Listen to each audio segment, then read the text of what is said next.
Bueno, este es el grupo conformado por Jorge Galloso y Macarena Brites. Decidimos hacer el video explicativo de manera separada para que así cada uno de nosotros pueda explicar a su manera cómo captó, cómo comprendió el trabajo. Nuestro trabajo consistió en hacer una monografía instrumental de química analítica sobre la espectrometría de masas.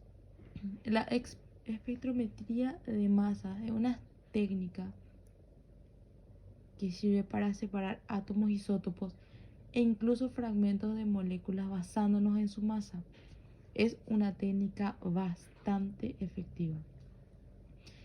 La espectrometría de masa es una forma en la que podemos modificar la teoría atómica de Dalton ante la identificación de los isótopos.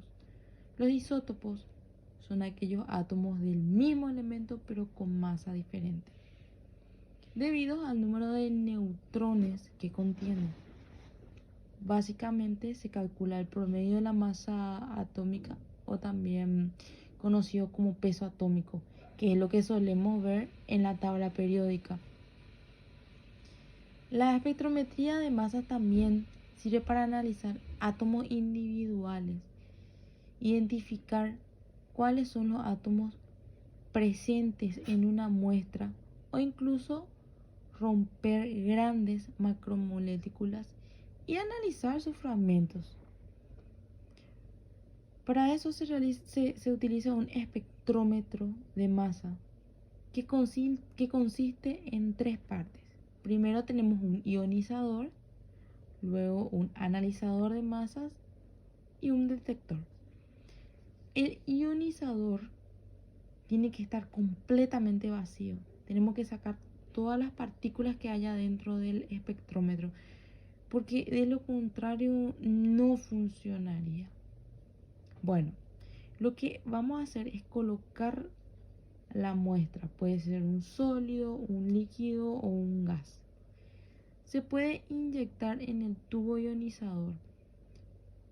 Luego se golpea la muestra con electrones, o sea, los electrones se van a mover a través de la muestra. Bueno, tenemos un tubo de rayos catódicos que producen esos electrones y así arrancamos los electrones de la muestra al mismo tiempo que se crea un número de iones positivos. Entonces se ioniza la muestra. Sigue siendo la muestra, pero va a estar ionizado y sin electrones. Luego pasamos al analizador de masas, que se subdivide otra vez en dos partes. Tenemos un campo electrónico que, si observamos bien, es negativo porque se quiere mover los iones al analizador de masa y luego se tienen que mover. O sea, hay un imán que tienen que mover, que hace que se mueva, que hace que se direccione circularmente. O sea, le da dirección a los iones. Básicamente es como dar vuelta en una esquina. Y si estamos más pesados es más difícil dar esa vuelta. Y aquí es donde sabemos cuál es la diferencia entre las masas.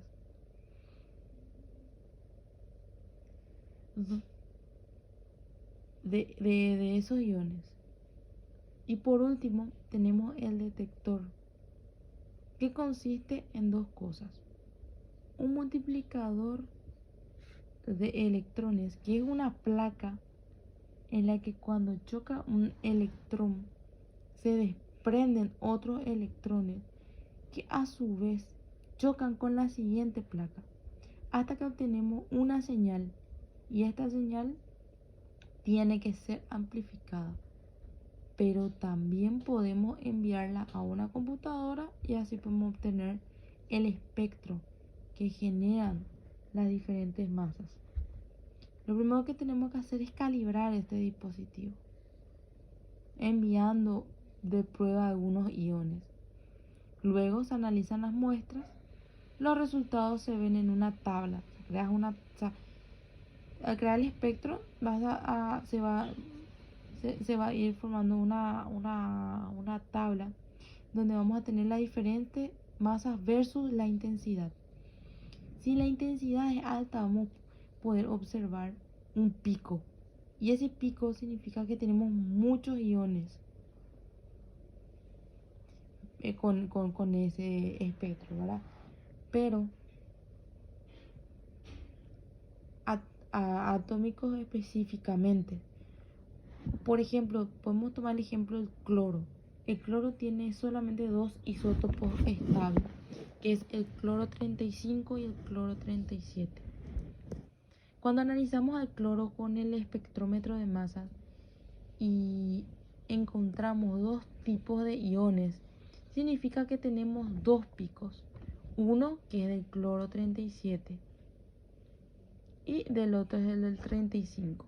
El del 37 es el que tiene los iones más pesados porque denota el pico más alto. Significa que no dan la vuelta fácilmente. Luego vamos a calcular la masa atómica promedio.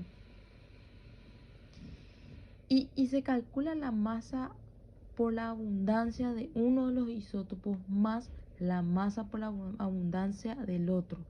En el caso del cloro, porque tenemos dos, entonces va a ser la suma de esos dos, ¿entendés? Y si son más isótopos, entonces calculamos por cada isótopo, sumando y multiplicando la masa por la abundancia de cada uno. Es muy importante saber que en un espectrómetro de masa se puede usar para muchas otras cosas, no solamente para átomos e isótopos de un solo elemento. También podemos analizar los átomos que hay en una molécula o incluso podemos analizar fragmentos en macromoléculas, como por ejemplo la neoglobina, que es una proteína bastante grande y podemos analizarlo para saber qué aminoácido tiene. Si los picos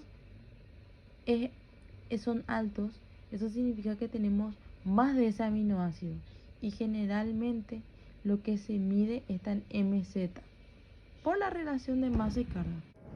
Concluyendo, podemos destacar la importancia de esta técnica desde sus comienzos hasta la actualidad, que es podemos concluir que es un instrumento altamente especializado y aplicable en multitud de campos. Pese a su antigüedad, sigue siendo uno de los instrumentos más recurridos para analizar todo tipo de muestras, ya que es bastante fácil el uso, es amigable, es un instrumento que permite realizar un análisis cualitativo y cuantitativo de forma simultánea y de calidad. Sus ámbitos de uso se encuentran un tanto restringidos dado a su elevado precio lastimosamente, su principal enemigo y detractor, pero no está impidiendo que cada día se imponga más frente a otras más innovadoras y su demanda no haga más que aumentar. Podemos mencionar además cuáles son las aplicaciones más dadas en este instrumento, como ser medio ambiente, que pueden ser los pesticidas, herbicidas, análisis de alimentos, seguridad, detección de explosivos, medicina, actividad metabólica derivada del petróleo, aplicaciones forenses, control de drogas, etc.